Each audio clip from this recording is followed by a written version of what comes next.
तुम्ही मला जसं विचारलं, तुम्ही त्यांच्या उद्घाटनला होते.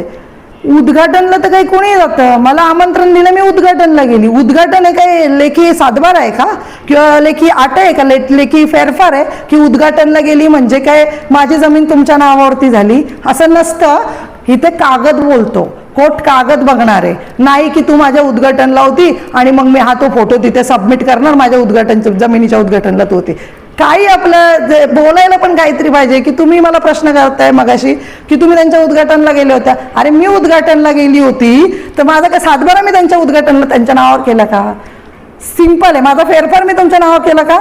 मला तेव्हा माहिती असते तर तिथंच मी आडवी आली असती की माझ्या जमिनीत कन्स्ट्रक्शन करताय, मी करून देणार नाही, मी पाया खणला ना तिथंच उभी राहिली असती. पण त्याच्यानंतर मला कळालं, मला काय हाऊस झाले का तुमच्या कन्स्ट्रक्शनचं नाव खराब करायचं? तुम्ही कुठं कुठं पैसे देणार? तुम्ही प्रांतांना पैसे द्याल, त्याच्या वरच्याला पैसे द्याल, किती जागी पैसे द्याल, कुठं ना कुठं तरी खऱ्याचा न्याय होईल हे मला माहिती आहे. काहीतरी माझ्या उद्घाटनला आली आणि मग हा फोटो मी कोर्टात पण दाखवलाय. अरे कोर्ट काय फोटो बघतो का? आज फोटो एडिटिंग करून पण काही करताच. काय काय होतं आजकाल फोटो बरोबरती बघताय बातम्या. आणि आजकाल हे पतसंस्थांचं पण मी खूप जागे ऐकते. हे जेव्हा मी पतसंस्थेचा जे लेटर टाकला, हे नरसिंह नागरिक सहकारी बँक, आता ह्यांचा आणि माझा काय वाद नाही आहे, काय संबंध नाही.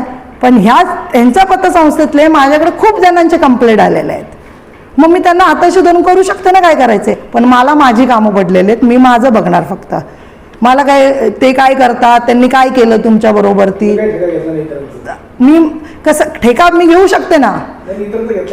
नाही, जर आपल्याला जास्तीच त्रास द्यायला लागले ना तर मी ती पब्लिक, माझ्याशी जे कॉन्टॅक्ट केले पब्लिकनी, मी त्या पब्लिकला मी मदत करणार. मग बरोबर आहे. मी पुन्हा परत एकदा सांगते, सचिन शेलोत यांची माझी ओळख नव्हती, बिलकुल नव्हती.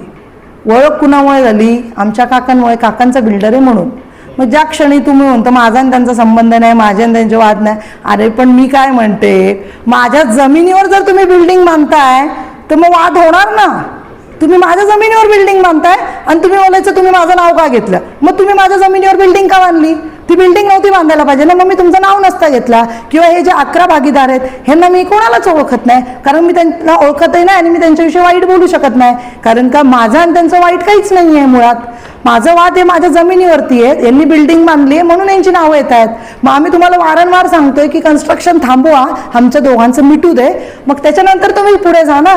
तुम्ही तुमचंच नुकसान करून घेताय, पैसे लावताय. पण अरे पैसे लावून तुमचे गाळे विकणार किती आहेत हा विचार करा ना. नुकसान तुमचं आहे, नाही काकांचं नुकसान, नाही माझं नुकसान हा तुमचा आहे. आणि तुम्ही वरना पतसंस्थेचे लोन घेता, ठेवीदारांचे पैसे देऊन घेणार, त्याचे हप्ते कोण भरणार? किती हप्ते थकलेत, काय थकलेत, सगळं आम्हाला पण कळतं ना. असं नाही आहे की समजत नाही आहे. मॅडम अभिनंदन, आपण बसून त्यांना घेऊन एकदा समोरासमोर चांगली गोष्ट आहे. Thank you so much. आणि या मिटून घ्यायला पाहिजे, कारण हा वैयक्तिक जरी वाद असता तरी मनस्तापन तेवढं आहे.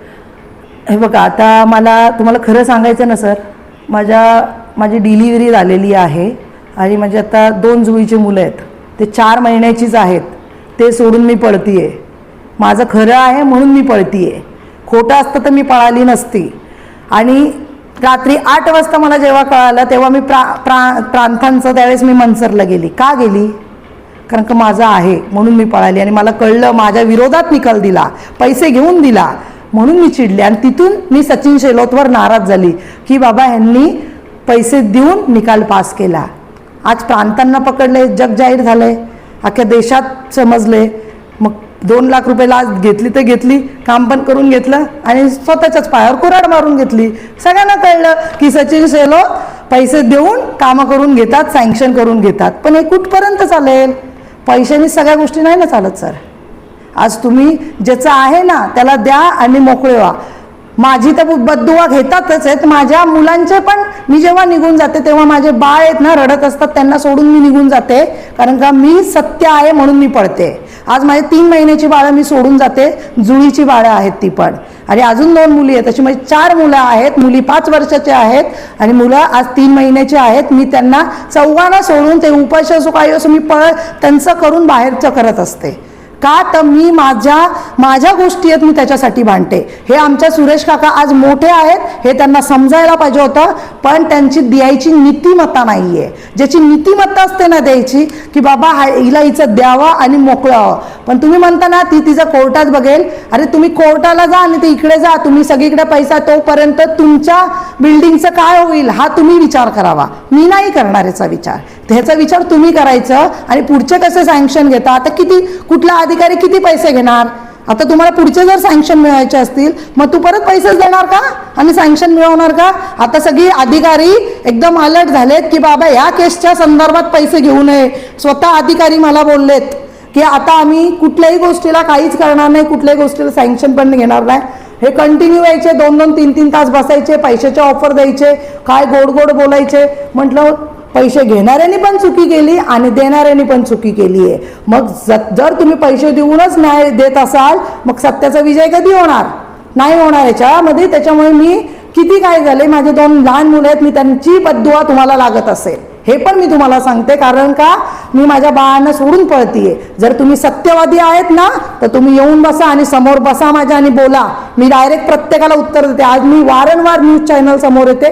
काय येते, कारण का मी घरी आहे. तुम्ही खरे आहेत तर मग तुम्ही दाखवा ना. इकडून कंपाऊंड मारला, माझ्या उद्घाटनला उभी आली, माझं हे केलं, अरे काय त्याला ज्याच्यात तर्कच नाही त्याच्यात तुम्ही बोलताय. तुमचे पेपर दाखवा ना, तुम्ही पेपरवर बोला. पेपर सोडून काही आपलं बोलतात नाही. मोठा भाऊ होता त्याने मला 8 गुंठे दिले, 9 गुंठे दिले. लेखी काय आहे तुमच्याकडे. तुम्ही कोर्टाला मी उद्या काही बोलेल, माझे 200 एकर आहे, कोर्ट का माझ्यावर विश्वास ठेवणार आहे की हिच्याकडे 200 एकर आहे. पेपर बोलतो कोर्ट, ठीक आहे. तर त्यांनी ह्याच्यावर विचार करावा. ह्याच्यात माझं नुकसान काहीच नाही होणार आहे. ह्याच्यात नुकसान ज्यांनी घेतलंय त्यांचा पण होईल आणि ज्यांनी बांधलंय त्याचं जास्त होईल. आणि माझे, आणि अजून पुन्हा एकदा सांगते की सचिन शेलोत माझे वाद नव्हते. वाद तेव्हाच निर्माण झाले की यांनी प्रांतांना पैसे देऊन ऑर्डर पास केली, विषय तिथेच संपला.